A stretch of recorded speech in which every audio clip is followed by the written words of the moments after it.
Well, hi. Hi, I'm Ty Wong, and I'm here interviewing Trash. Wait, He's not a very good actor, is he now?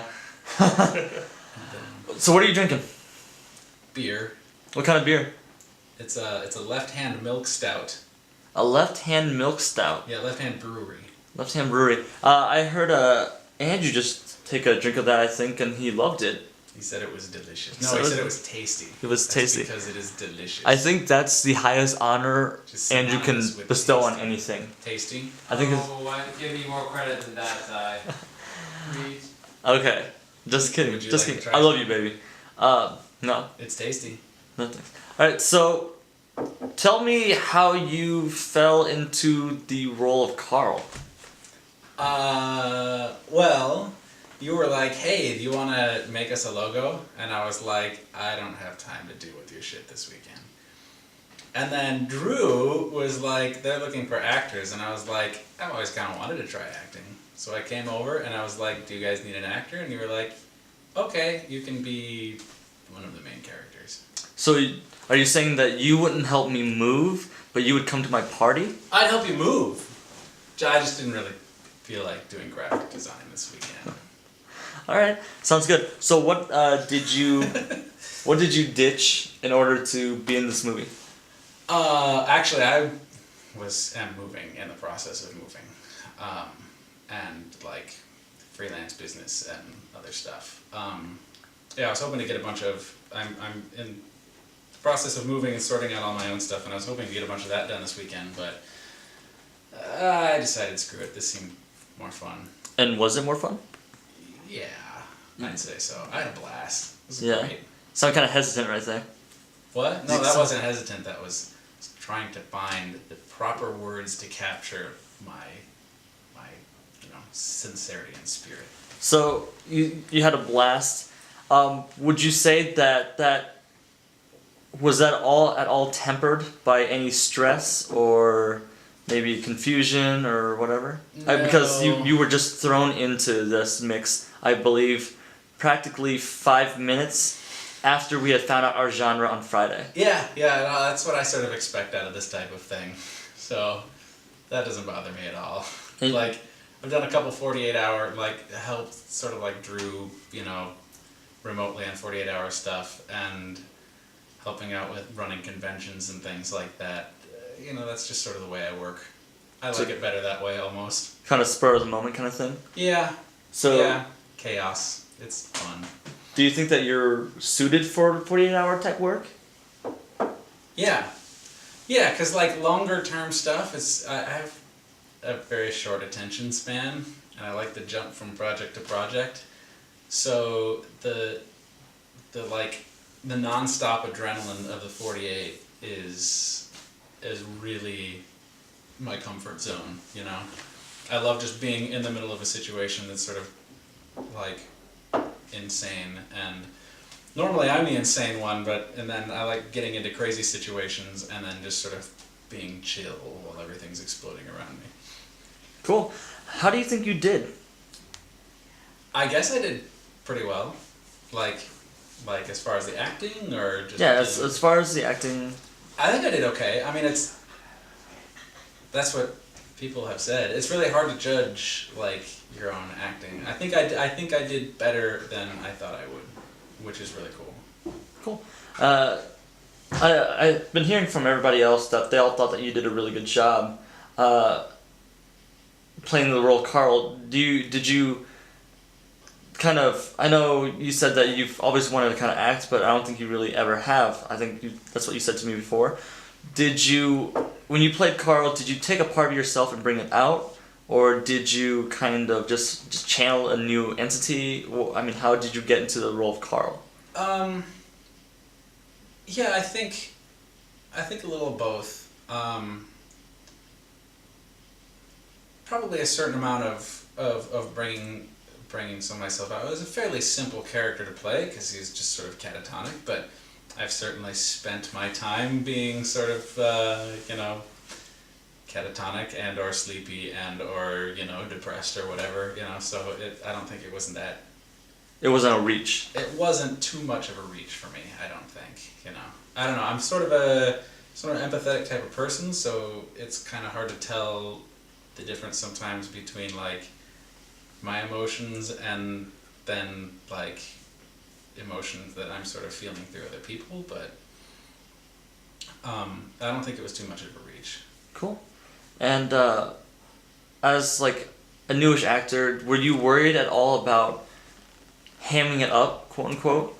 Yeah, definitely. I think that's probably my number one focus when I was working is trying not to act, basically. You know? Like you're acting. Right. Yeah, and there's definitely a couple points in the film, particularly in the scene in the pool room, where like that definitely comes out.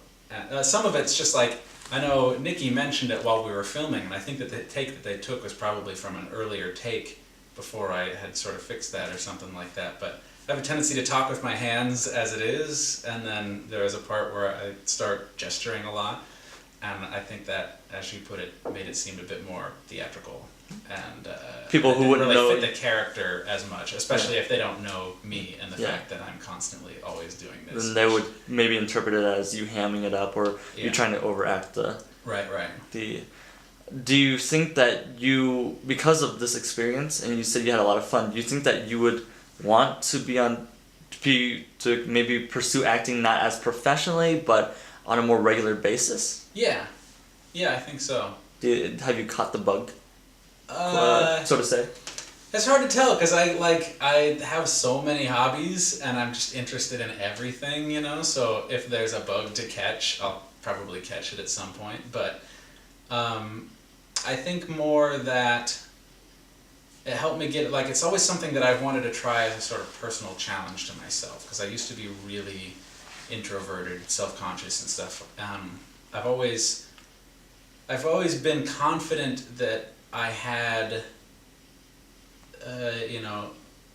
some ability to act, but I was never confident that I would be able to overcome some of the other aspects of my personality in order to have to tap into that. So this is like sort of that first step, like, okay, this wasn't that bad, you know, I'd be willing to try it again to see if I can take it a little bit further. So I don't know if I'd say that I totally caught the bug yet, but I'm definitely curious. Cool. So it was kind of a good happenstance, I mean, perfect storm that kind of worked in the favor that you were just at the right moment to kind of get into the role. I think you were just hanging out at the house, weren't you? Well, I talked to Drew. It might have been the night before or earlier that day or something like that, and he had mentioned that they were short on actors, you know, or like all their actors bailed and they were searching around, you know. So I figured, you know, I'd do an extra thing or a character that spoke a line or two or something like that, just as this is a fun little thing. So I came over saying, hey, you know, I think I'm that willing to act. I think that you were the junior member of the crew, weren't you? I think you were the last person to sign on, because even Carissa, who played Lisa, was already signed on to help us out as Mako. So I think you might have been the last person. How does that feel to kind of just jump into the middle of a project that had already been rolling? Was it kind of overwhelming? Was it, you know? No, like I said, like I don't. That's not the type of stuff that really stresses me all that much. You know, I don't know. I kind of enjoy that. So you just kind of went with the flow? Yeah. Cool. Yeah. You don't have any history in film or anything, do you? Besides maybe a couple other 48-hour projects that you kind of Right, helped just on? hanging around people. Well, I mean, I grew up with my brother, and he always wanted to get into film. So I had a certain amount of like knowledge absorbed from his interest in it, and then more recently hanging out with my best friend Paul and his brother, who does a bunch of film stuff out on the East Coast, and working with them on some projects. I've absorbed a lot of information from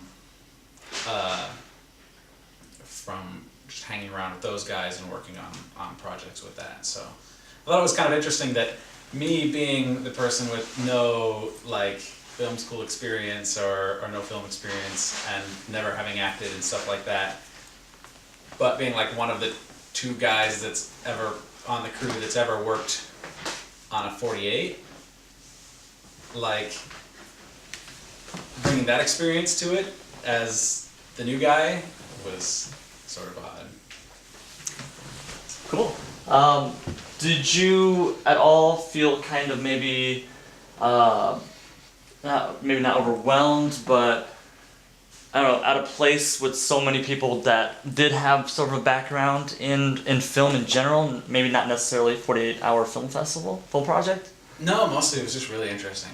Cool. So you just kind of picked up a lot then? Yeah, it was really cool. It was inspiring, you know. I mean, I'd never been involved with the filming with Kevin's crew, so I didn't really get to see what they put into it. But it's cool, like seeing a bunch of people show up that were, that no cameras and no lighting, and the production with the makeup and the clappers and everything like that.